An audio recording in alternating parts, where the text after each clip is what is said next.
Awesome thing you did that weekend, but I told you that back then as well, a few weeks ago. All righty. The Intralot team will be here for the rest of the day, I'm told, right? And if you want to meet them and talk to them about the company and what they're doing and how you might contribute, please don't hesitate to reach out to the guys. Okay, very good. What did I do with my notes? I'll put them over here.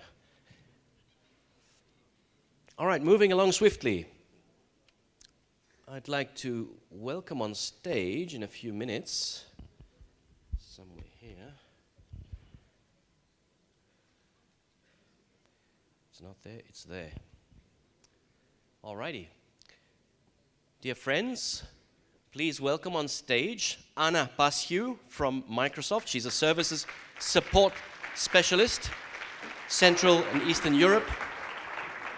And her talk will be titled, The Cloud Area Needs More Women. I couldn't agree more. So good afternoon, everyone. Still awake? Good. Okay.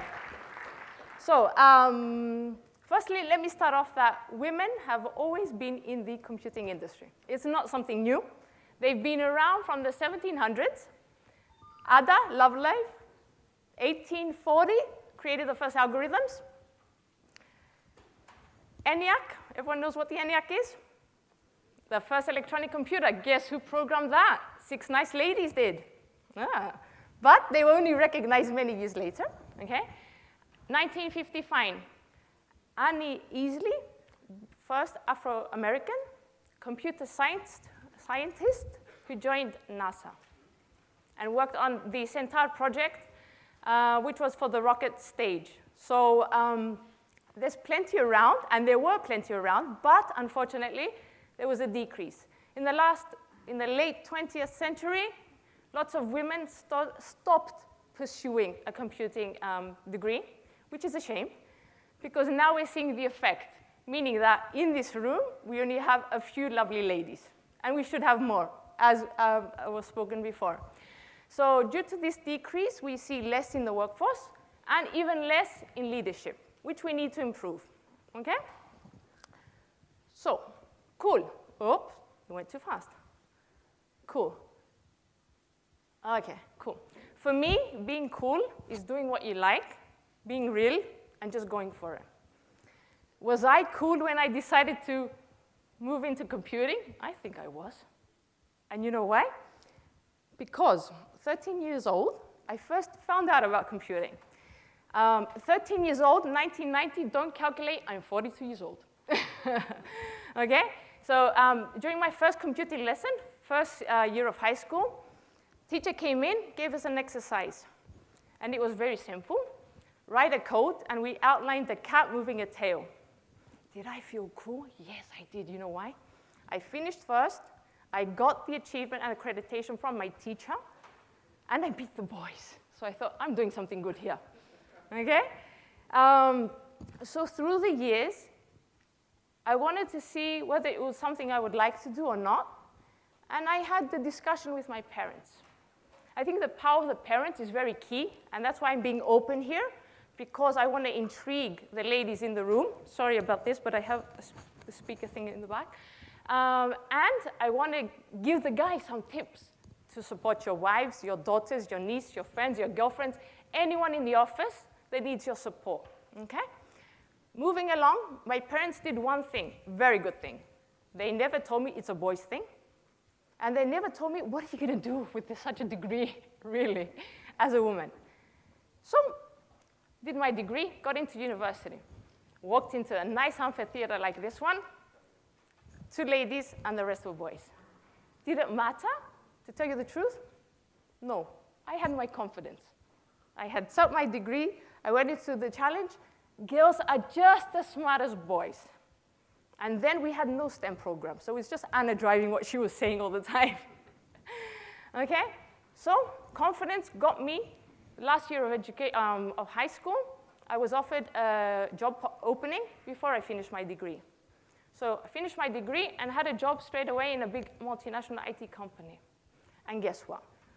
Being the only lady in the project or a team was not my thing anymore. It was like the default, and I was happy with it. The funny thing is, I joined the project team, and we had to install servers.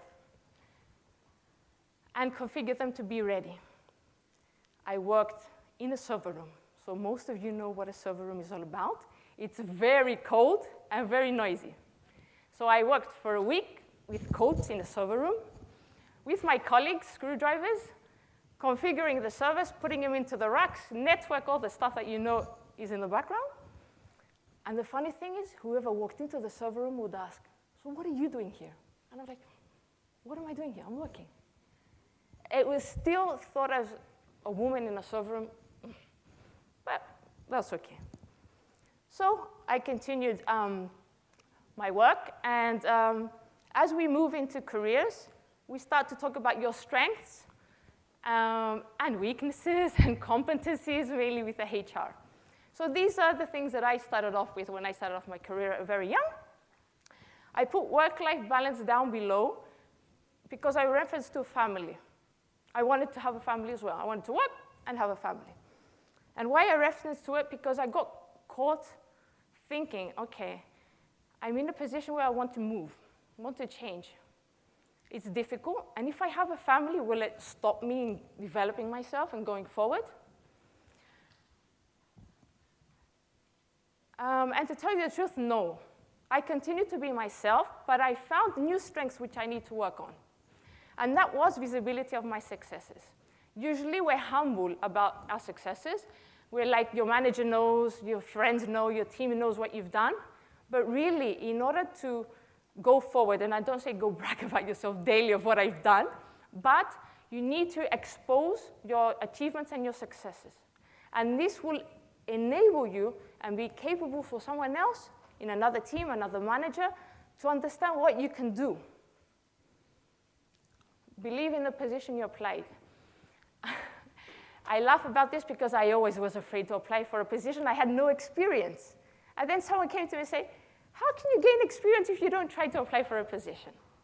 And then they were pushing me, and I did it. So I do believe that we have our strengths. With the capabilities that we can do, managers, and when you apply to a position, will enable you to understand what you can do. Everyone has weaknesses. That's why we grow. That's why we develop, and we move on. So please never stop there.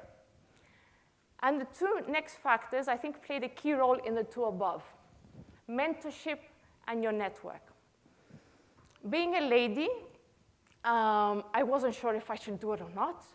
Will it break down any barriers? It's helpful. Mentorship, for me, has enabled me to discuss opportunities, situations, which I wasn't able to do with my manager. With your manager, you're sometimes stuck and you don't want to say it. But the mentor will guide you, provide you insights, and how you can walk forward. I chose two types. One, leadership, so I can understand what it means when you go up the scale. What's the differences there of what I do today? Plus, someone outside of my segment completely, of what I do, marketing, other teams. Because firstly, that's how you open your network, you meet new people, and they know what you're capable for. And when there's a positioning opening, it's much more easier to make the right conversation when needed. So having all this together was a good thing.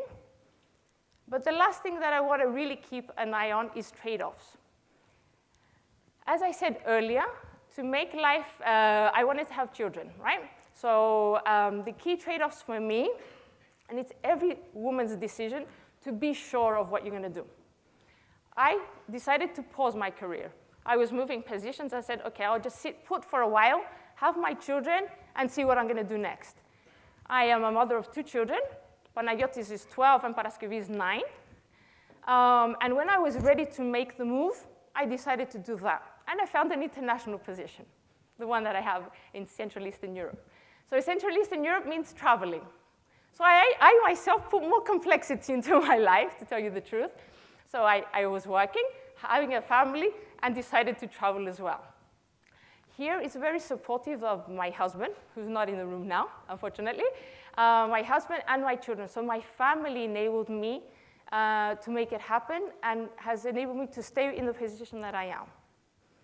So it's a very key that you are cautious, you know what you want to do, and when you do it, believe in it and be proud of it. And opportunities are there always.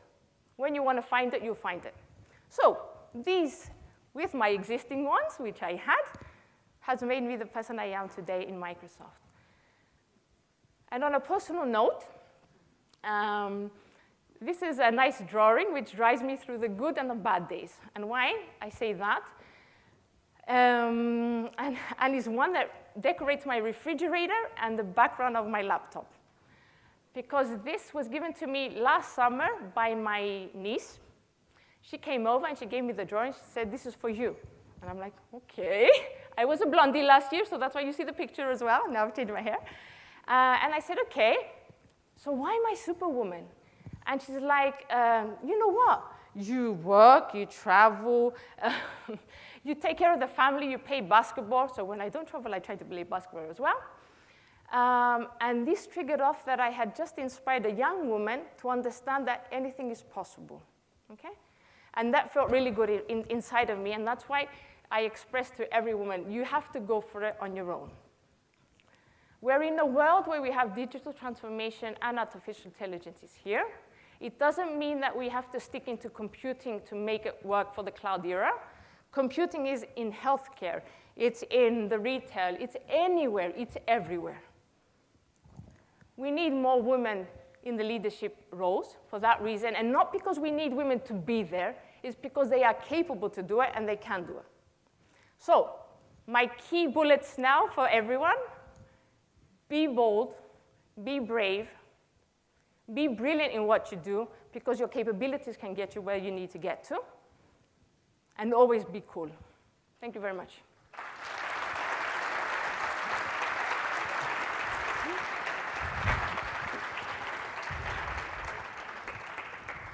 Anna, don't go. Oh, don't go. Okay, Don't I'll come don't back. go. Where are you? I'm coming down. Oh, there you are. Okay. So, do we agree we need more girls in the cloud? Or working in the cloud industry, right? And I think I could agree with that as well. But can I ask some of the very significant challenges that girls who cloud or girls who code might have in an environment like this, which is like a 95% testosterone environment? I think that for me, because I'm very... We need to go up on the stage, Well, apparently. let's go upstairs. And I will stand up there and nod knowingly, as if I know what you're talking about. That will look good on my profile later on. Okay. Due to my character, I never doubted myself, even when I was with men, or boys, as you can say it. We usually get into we draw back when you go into work, because you think, I'm not capable, the boys are better than me, I'm not gonna ask for a raise, because I should be given it by default. Life is not that easy. Mm-hmm. We need to push for what we want. The boys do it very well. Girls are more reluctant in doing it. They're more alpha males, right? Yes. Okay. So they're more reluctant. So what I would say is be always positive, and what you ask for, put your foot down and get it done. If you retract for any reason, you fall into the trap. Mm-hmm. Okay. And I'm seeing Microsoft doing quite a lot of things around kind of youth coding and all the rest of that. So it's really important that I guess you guys and girls who have sons and daughters, perhaps in the STEM classes or even beyond the STEM classes, because right now STEM classes are something in between coding and not coding. If we look at the kind of the Blockly type programming stuff, that we encourage the kids to, and especially the girls, to get more engaged in the engineering side of things, the software engineering. Mm-hmm. Cool.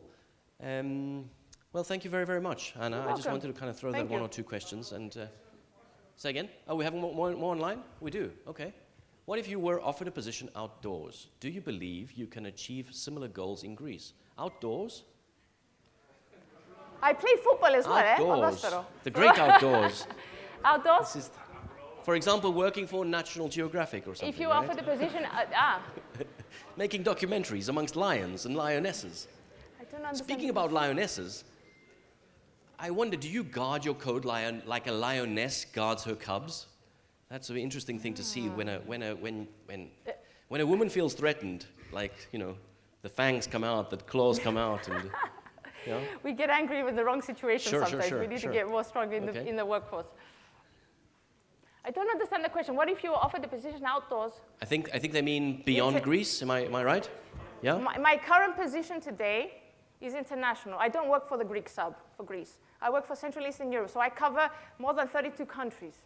And I travel a lot, okay? And I'm based in Greece. And I decided not to move the family elsewhere because I can, because I really want to support Greece. And just so that everyone knows, in case you haven't searched me up yet, I've been born and raised in Australia. And I came to Greece by my parents 15 years old.